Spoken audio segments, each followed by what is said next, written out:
श्रीमद् भागवत में कथा आती है राजा अम्बरीश की। केवल पृथ्वी के राजा नहीं है, 3 लोक के राजा हैं। खुद ही सेवा करते हैं ठाकुर जी की। श्रीमद् ठाकुर जी की निज सेवा खुद करते हैं। झाड़ू से लेकर के ठाकुर जी की सेवा सब राजा अम्बरीश स्वयं करते हैं। और केवल इतना नहीं, ठाकुर जी के भोग में बनने वाली जो सब्जियां हैं, वो सब्जियां जो खेत में लगती हैं, वो खेती भी खुद करते हैं। उन सब्जियों को तोड़ने भी खुद जाते हैं, उनको धो करके अमनिया करके सब्जी भी स्वयं बनाते हैं, रोटी भी स्वयं सिद्ध करते हैं, श्रृंगार भी स्वयं करते हैं, मंदिर में पोंछा झाड़ू बर्तन सब अपने आप करते हैं। और अगल हो गए हमारे, इनको सप्तद्वीपों का राजा बना किसने दिया है? ये चक्की खुद पीस रहे हैं और चक्की के पास बैठ करके गेहूं लेकर के डालते जा रहे हैं और अम्बरीश राजा स्वयं अपने हाथों से चक्की पीस रहे हैं।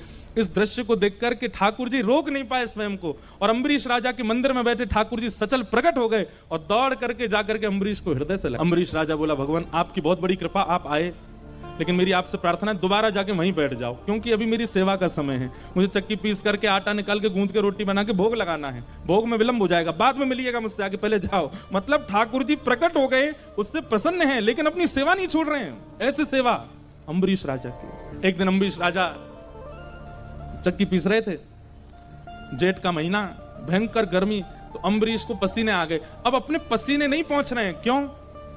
क्योंकि कहीं एक बूंद भी गिर गया आटे में तो सेवा खंडित हो जाएगी। तो अपना मुख दूर करके ऐसे चक्की पीस रहे थे। इतने में ही अम्बरीश राजा को लगता बड़ी ठंडी ठंडी हवा आ रही है, और हवा में चंदन की सुगंधी, इत्र की सुगंधी, केसर की सुगंधी आ रही है। अम्बरीश राजा ने नेत्र खोल करके देखा तो ठाकुर जी बगल में खड़े अपनी पीतांबरी से हवा कर रहे थे। अम्बरीश राजा की, अम्बरीश के तो नेत्र सजल हो गए, चरणों में गिर गया। भगवान ये क्या कर रहे हैं आप? ये आपको शोभा नहीं देता है, आप परमात्मा हैं, आप भक्त की सेवा नहीं कर सकते। तब भगवान कहते हैं, अहम भक्त पराधीन